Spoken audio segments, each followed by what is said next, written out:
Hey guys, what have you been doing during quarantine and the pandemic? I know for me, I was really excited to be able to dive into some shows that I haven't been able to do before because I didn't have the time.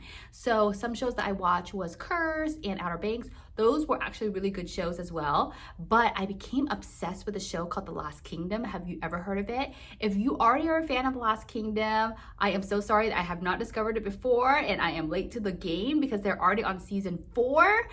But I wanted to really talk to you guys about The Last Kingdom and season 4 and just my reactions to it. And maybe I could turn some of you guys on to this really, really great show.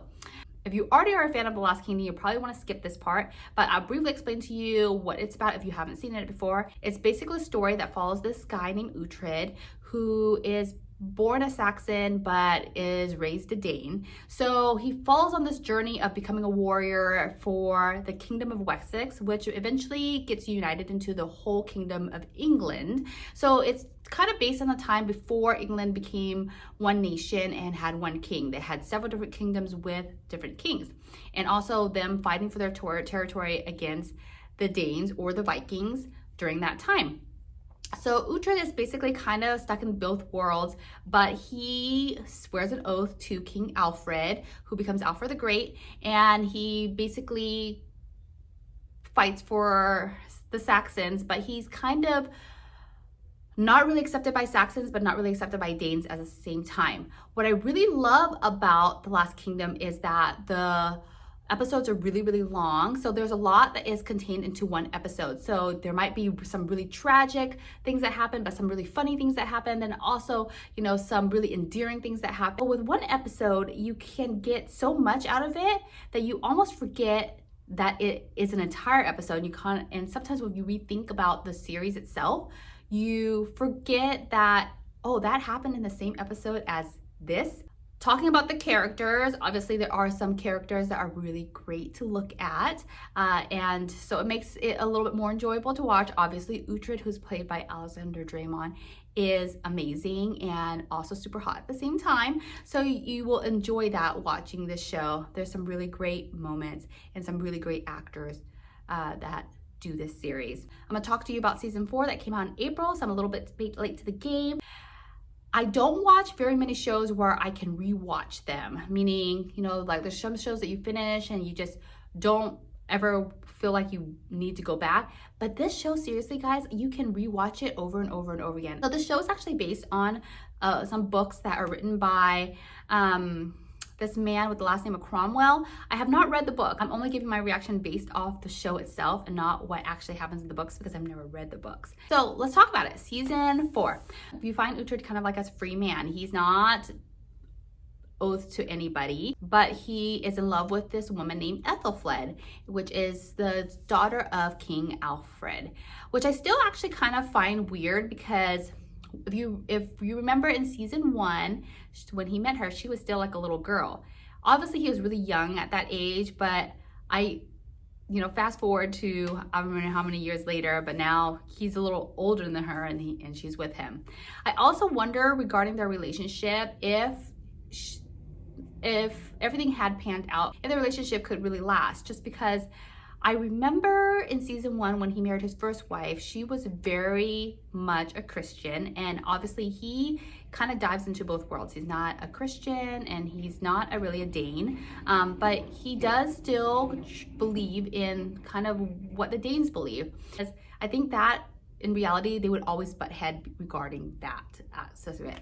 Because you remember when he was with Gisela and he was with Isolde, he didn't have those problems where he would have to always talk about his faith.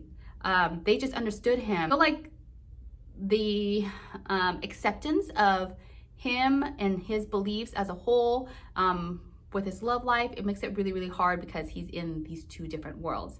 In the season, you do have a lot of key characters that die, and I have a few theories regarding that. Obviously, the big one is that Beocca, and that really breaks your heart because Beocca has always been there from the beginning, and he has some really great moments with Uhtred from the beginning of the series. A lot of the great lines between him and Beocca are forever remembered and burned into our brains. What Uhtred says that without Beocca, he has no home. I really felt that in my heart because I'm just like, oh, that's true.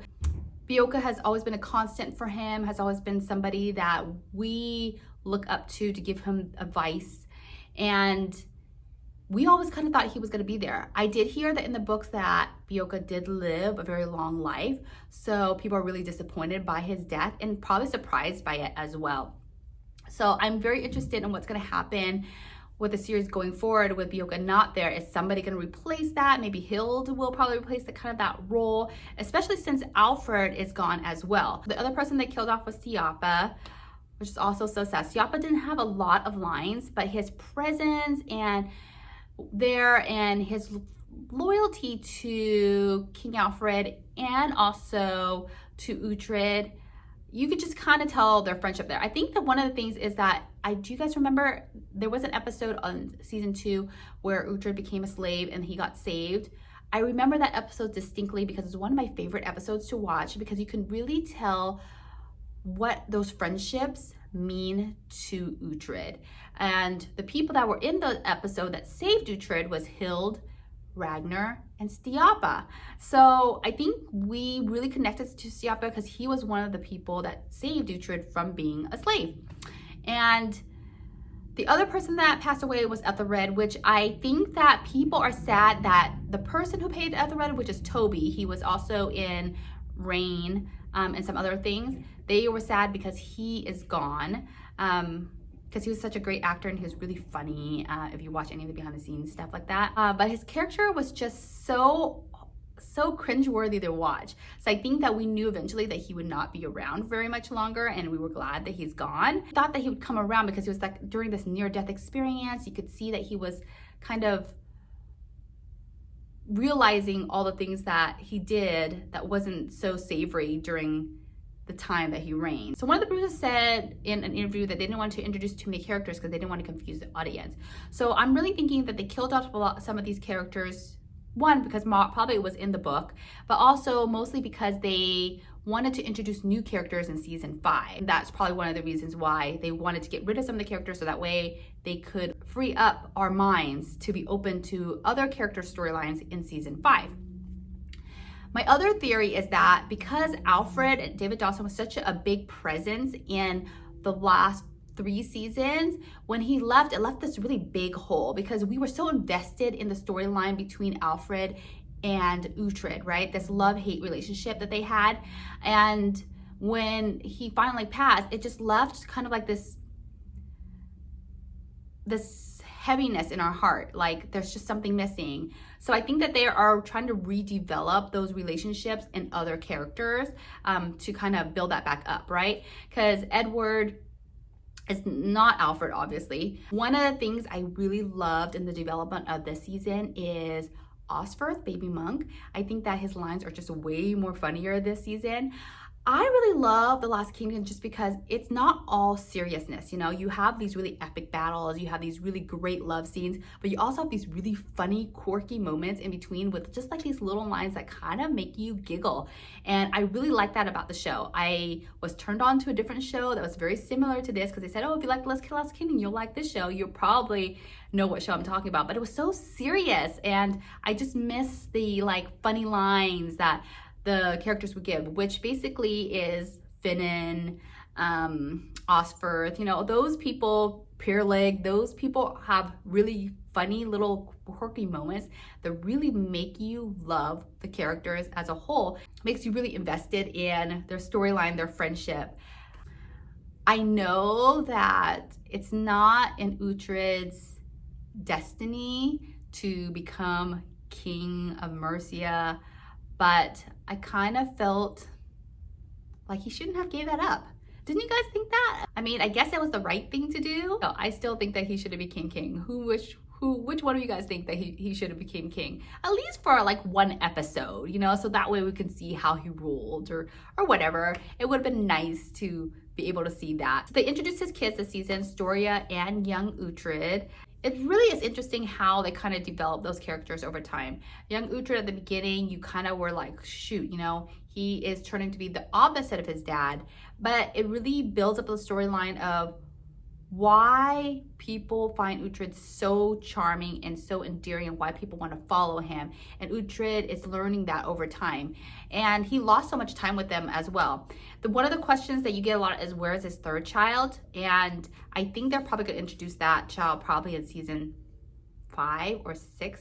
I don't know how old the baby is. So I'm very interested in how they're going to be developing Storia's character in season 5, just because, you know, at the ending, she decides that she wants to go to Daneland and be with that new Dane, Strigar. I'm interested in how that's going to be. And you know that with Strigar, I hope I'm saying that right.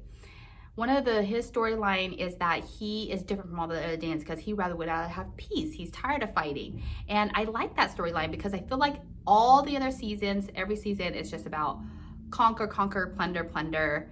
And so this is a little bit different and very nice. So I'm wondering if he's going to become more of an ally in season 5. And the last thing I just want to discuss is Brida. I'm kind of scared that Brida is just going to become one of these people that is so filled with anger and vengeance that she gets herself killed, I guess. I just remember, like, there's just so many great moments between her and Uhtred in other seasons. And in one of the seasons, he even said to her that he felt like their love was immortal and that no matter what happened, he knew that she would still love him and vice versa. And so I feel like deep down inside, she probably does still love him, but she's letting all the negative and the tragedy get to her to the point where she doesn't remember those things. Or maybe she really does hate Uhtred for all those things that has happened. But one of the things I noticed is that Uhtred has never ever said he would kill her to her face, but she has said that to him many, many times. And he's also never raised a blade to her, which she has done to him many times too. I guess in aspects like that. So I'm just wondering how that storyline is going to develop now that she has a son. You know, she basically has said that she was going to raise him to hate Saxons. And if that is the case, if Brida is raising her son to become this warrior that might be an obstacle for Saxons, then is there going to be a huge time jump from season 4 to season 5?